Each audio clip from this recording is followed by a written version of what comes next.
Set ready అయింది. మరి కాసేపట్లో సిట్ ఎంక్వైరీ షురూ కాబోతోంది. టాలీవుడ్ కిక్కు డొంకను కదిలించే ఎక్సైజ్ ఎన్ఫోర్స్మెంట్ అధికారులు డైరెక్టర్ పూరి జగన్నాథ్ను ప్రశ్నించబోతున్నారు. తన ఇంటి నుంచి ఆబ్కారీ ఆఫీస్కి బయలుదేరారు పూరి.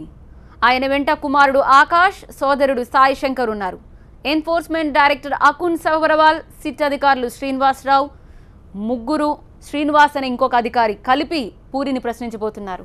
నాంపల్లిలోని ఆబ్కారీ భవన్ 5వ అంతస్తులో ఒక గదిలో పూరిని ఇన్ కెమెరా ద్వారా ఎంక్వైరీ చేయబోతున్నారు.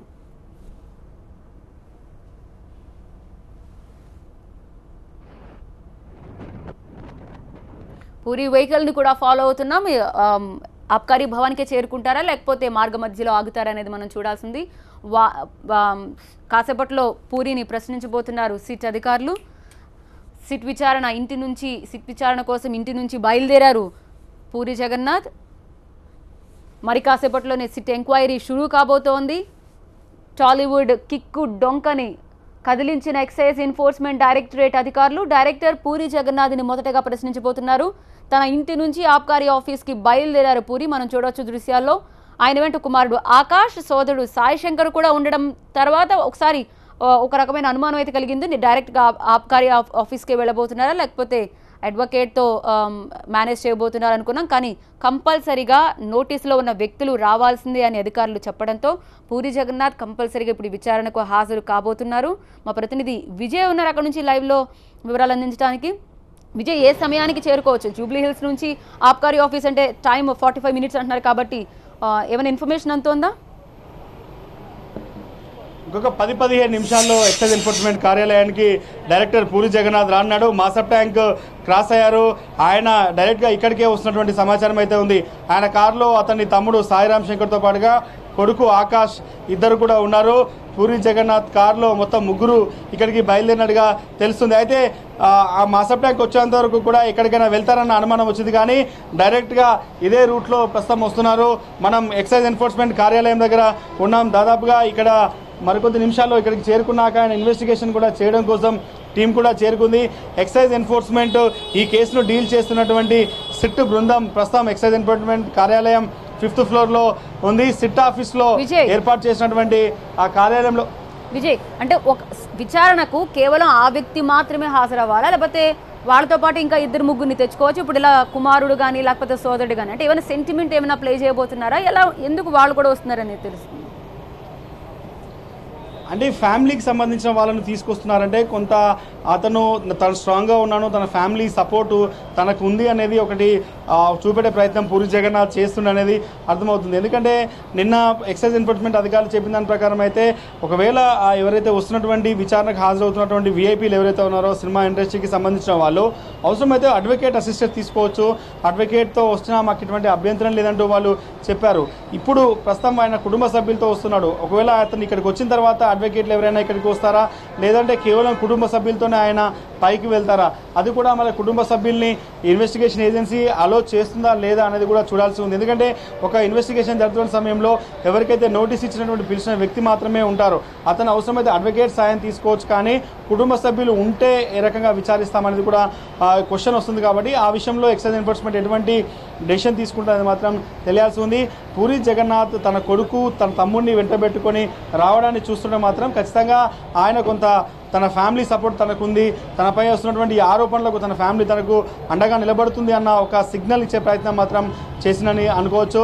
ఏదేమైనా కొద్ది నిమిషాల్లోనే ఎక్సైజ్ ఎన్ఫోర్స్మెంట్ కార్యాలయానికి వస్తే అసలు పూర్తి స్థాయిలో ఈ క్లారిటీ అయితే వస్తుంది. ఎక్సైజ్ ఎన్ఫోర్స్మెంట్ ప్రస్తుతానికైతే పూర్తిగా ఆఫీస్ దగ్గర అందరూ కూడా కొంత పూరి జగన్నాథ్ వస్తున్నాడు ఒక ఇన్ఫర్మేషన్ ఉంటే ఈ ఇన్వెస్టిగేషన్కి కోసం వస్తున్నటువంటి ఏజెన్సీకి సంబంధించినటువంటి వాళ్ళు కూడా అన్ని ఏర్పాట్లు అయితే పూర్తి చేశారు. ఇంకా డైరెక్టర్ అకున్ సబర్వాల్ ప్రస్తుతం ఆయన ఎక్సైజ్ ఎన్ఫోర్స్మెంట్ కార్యాలయానికి ఇంకా చేరుకోలేదు. కొద్ది నిమిషాలు ఆయన కూడా వచ్చేటువంటి అవకాశం అయితే కనిపిస్తుంది. ఒక్కొక్క 5-10 నిమిషాల్లో పూరి జగన్నాథ్ సిట్ కార్యాలయానికి అయితే చేరుకొని ఉన్నారు. రైట్, అకున్ సబర్వాల్ డైరెక్ట్గా ఇప్పుడు క్వశ్చన్స్ అడగబోతున్నారా? అంటే ఈ ఇచ్చినటువంటి నోటీస్ ఏదైతే ఉందో అది సిట్ పేరు పైన వెళ్ళింది. ఎందుకంటే ఈ కేసు ఇన్వెస్టిగేషన్ చేస్తున్నంతా కూడా సిట్ ఇన్వెస్టిగేషన్ జరుగుతుంది, సిట్ ఇన్వెస్టిగేషన్ చేస్తుంది. సిట్కు ఒక ప్రత్యేకమైన 2 అధికారులను ఇచ్చారు. ఆ ఏజెన్సీ అంతా కూడా ఈ కేసు ఇన్వెస్టిగేషన్ చేస్తున్నటువంటి నేపథ్యంలో అతడు డైరెక్ట్గా ఇన్వాల్వ్ అవుతాడా లేదా అనేది చూడాల్సి ఉంది. కానీ మనకున్న సమాచారం అయితే అకున్ సబర్వాల్ కూడా ఇన్వెస్టిగేషన్లో ఆయన పాల్గొంటారు. 2 సిట్ అధికారులకు అధికారం ఉన్నప్పటికీ కూడా కేసు మానిటరింగ్ అంతా కూడా అకున్ సబర్వాల్ చేశాడు కాబట్టి ఆయన కూడా పూరి జగన్నాథ్ కొన్ని క్వశ్చన్స్ అడిగే కనిపిస్తుంది. కెల్విన్కి సంబంధించినటువంటి ఇన్వెస్టిగేషన్ చేసినటువంటి టీం ఏదైతే ఉందో, ఎందుకంటే కెల్విన్ పోలీసుల ముందు కన్ఫెస్ చేసినటువంటి విధానం కావచ్చు, ఆయన చెప్పినటువంటి విషయాలన్నీ కూడా ఇప్పటికే సాక్ష్యాలు ఉన్నాయి కాబట్టి ఆ సాక్ష్యాలను అకున్ సబర్వాల్ ఖచ్చితంగా పూరి జగన్నాథ్ అడిగేటువంటి అవకాశం అయితే కనిపిస్తుంది.